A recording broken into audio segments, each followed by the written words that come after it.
We have defensive line coach Andrew Jackson. Coach, questions for Coach Jackson.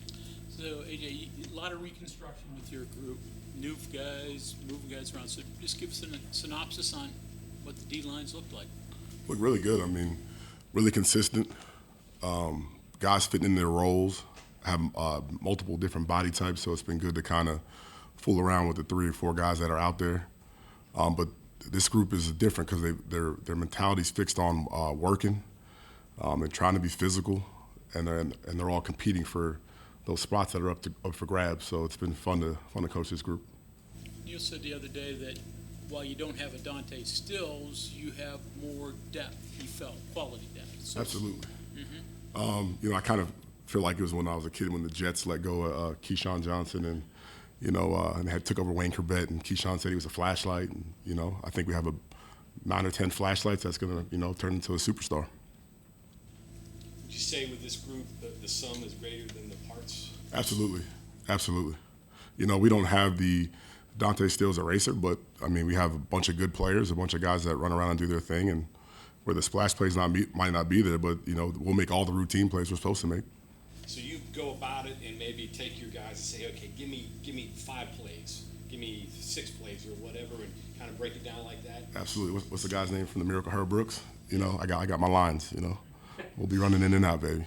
Running in and out?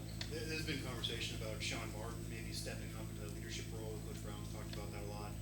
Whether it be him or even somebody else, why do you feel they can be that next star, can fill maybe Stills, if even possible, and be that leader on the field? What about them? Well, number one, I think it starts with what we put on tape last year, right? Those guys know it wasn't good enough. We're not proud of what we put on product-wise last year, so I think they're hungry to prove that they are good, capable football players, number one.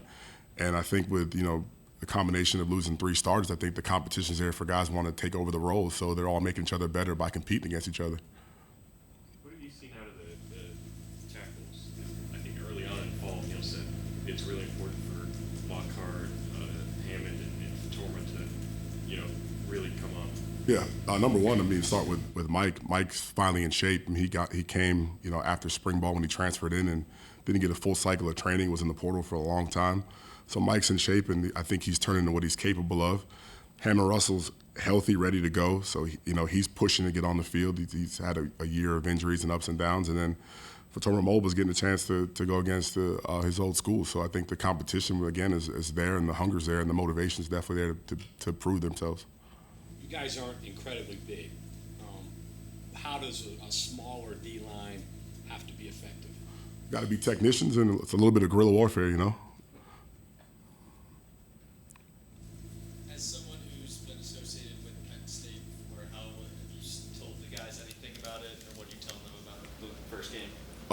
No, I've told them, I always talk about matchups in college football and being a chance to be a part of something special. Like, I've been in it for 12 years now. I've never coached a game on NBC at nighttime. And I told them, there's probably no better place to go on the road and be motivated to go to Beaver Stadium at night for a game. So I told them, it'll be special. You never forget that moment. But I said, go up there and make it a really good moment, I'll ask you, who's been your most consistent guy? Eddie V. He's just a reliable guy, isn't he? Yeah, and he's just a technician. He takes coaching really well, and he's able to just, it's unbelievable. You coach something, you dictate it to him, and he's able to go out there and do it at a teach tape level all the time. And the kid's got the most relentless motive anybody ever coached. Other defensive tackles behind him, what's it look like? Jalen Thornton stepped up and done well. Mike Lockhart's done really well. He's come along. Young guy, Corey McIntyre's flashed. He's a legacy. I love legacies. All those guys got a mixture in there making plays. Day Hawkins, what's he? He's been great too. He's kind of my vocal guy. He's my spark plug. He's my juice guy. He's been great. He's been around college football a long time. He's had his bumps and bruises in the game, so he's been also that voice of reason. He's like, I always kid like me and him are the same age because he's an old soul. These guys hear a whole lot about Penn State running ability, the offensive line, and the like. What are you going to learn from that?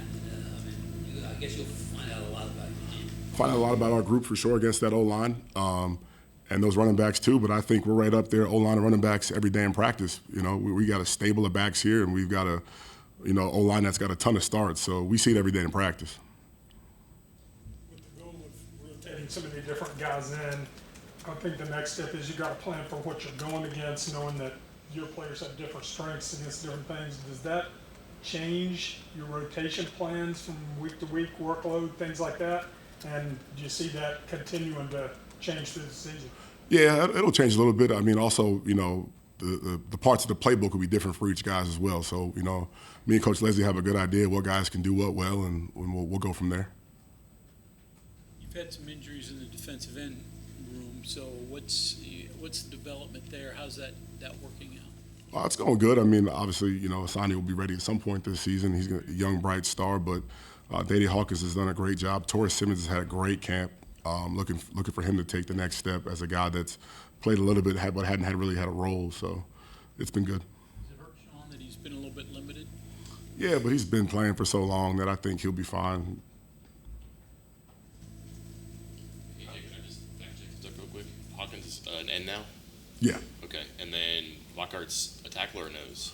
A little bit of both. I mean, it depends on what we're doing, but I mean, yeah, you can see the nose really. Have you, I don't think we've talked to you since the beginning. Naturally, players do move around and coaches see different things. Have you been able to, you know, like a Hawkins, or have there people you've said this guy's maybe better here, or he can handle both? Has anything like that happened beyond those guys? Oh yeah, Dede is a guy who pretty much knows the whole playbook, so he's able to play multiple roles. Very versatile kid. Sean Martin's very versatile. He could play inside and outside. Eddie Vestorina could play nose and line up at tackle. I mean, I got a bunch of guys that could do a lot of things within the playbook. Factor that into, I know like Eddie might be one guy, but would he count as two in your combinations to get to 9, 10, 11 people? Yeah, definitely.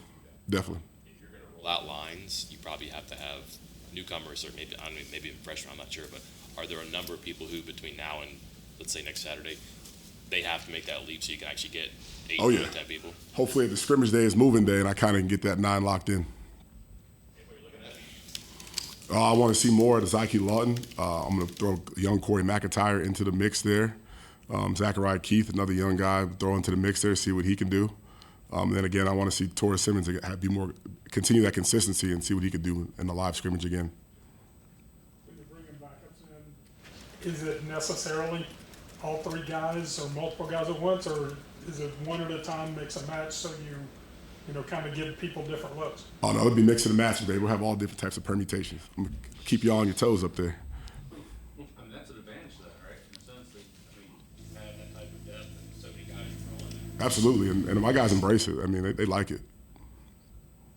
Without Dante, how do you see the pass rush this week? We'll have to build it, you know. We'll have to scheme some things up, you know. We'll have to use some different guys in some situations, and we still have really good rushers. I mean, Tyron Bradley kid's a great rusher. Jared Bartlett's a great rusher. We'll get him back consistent and healthy this year too, so we'll be just fine in the pass rush game. Do you see any guys that, you know, probably won't be at Dante's level, but they can provide that kind of push inside like you did? Absolutely. I think Eddie will get some more shots at those rush downs, and then Sean Martin moving into a full-time role will get more of those rush downs he didn't get last year too. Tomwa, what do you think of him, and can you pronounce his name for us? Tomiwa Durajaye. Oh, very good. Yeah, I was practicing that last night in the mirror. He's been great. He's been a spark plug. Now, he's a young guy. You know, he'll be a redshirt freshman, but he's got some power in his hands. He's very smart. He's explosive. He knows the game, and he's another guy I want to see Saturday scrimmage and be consistent. But he's had a good camp. He's had a good camp. He's more of an end. I might put him at nose too. Combinations, baby. You mentioned how experienced the O-line is here. How much does that help when you're kind of breaking in a bunch of new defensive line? It's great. First off, you get to compete, right? There's a lot of good talk about our offensive line, so those guys are out there. Zach Frazier's an amazing player, so for a young or up-and-coming nose guard, you get to go against, I think, the best center in the country every day. So, you know, sometimes you're just trying to get even with him because he's so good, but the days those guys win, I mean, you got to think like, I beat a really good center. Or the days you got your tail kicked, I mean, that's what you're working towards. So it's been great. Doug Nestris has a lot of snaps. Tomas took over a starting role. Wyatt Milam's great. I mean, all our guys are getting great work every day.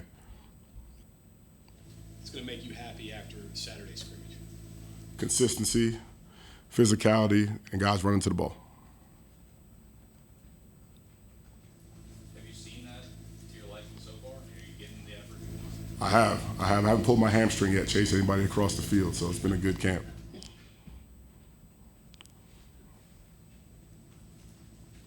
Okay, any other questions for Coach Jackson? All right. Thank you very much. Appreciate you guys.